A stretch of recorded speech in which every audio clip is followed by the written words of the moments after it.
कि समधि समधीन के ओ समधि समधीन के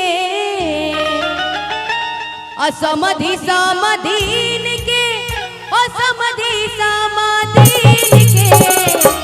एक बार समधि समधिनिया के लिए तली दोनों हाथ में उठा ली जोड़ताली के साथ कि जोड़ी बोलल रहो दुल्हा दुल्हीन के समधि समधीन के ना कि जोड़ी बोलल रहो दुल्हा दुल्हीन के समधि समधीन के। ए भैया इधर वाले का क्या हाल है कि सो गए? शादी में आए हैं ना? असमधि समधीन के समधि समधीन के ताली के साथ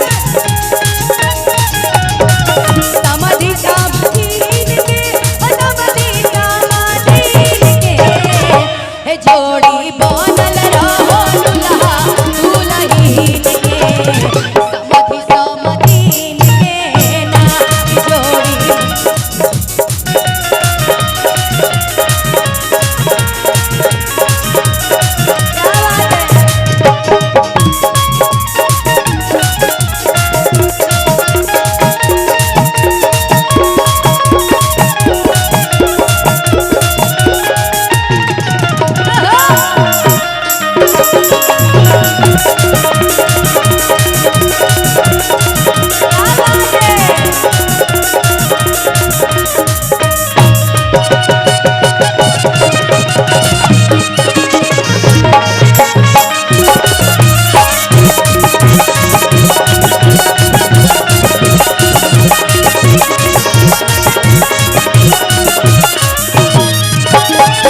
समधि के देखो कैसन पाकल पाकल डोरिया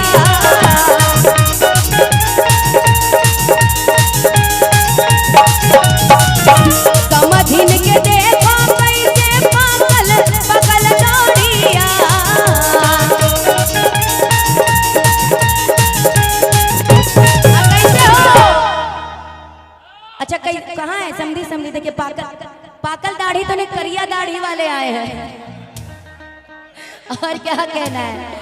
हे जोड़ी हे जोड़ी हे जोड़ी बोलल रहो दुल्हा दुल्हीन के समधि समधीन के ना। क्या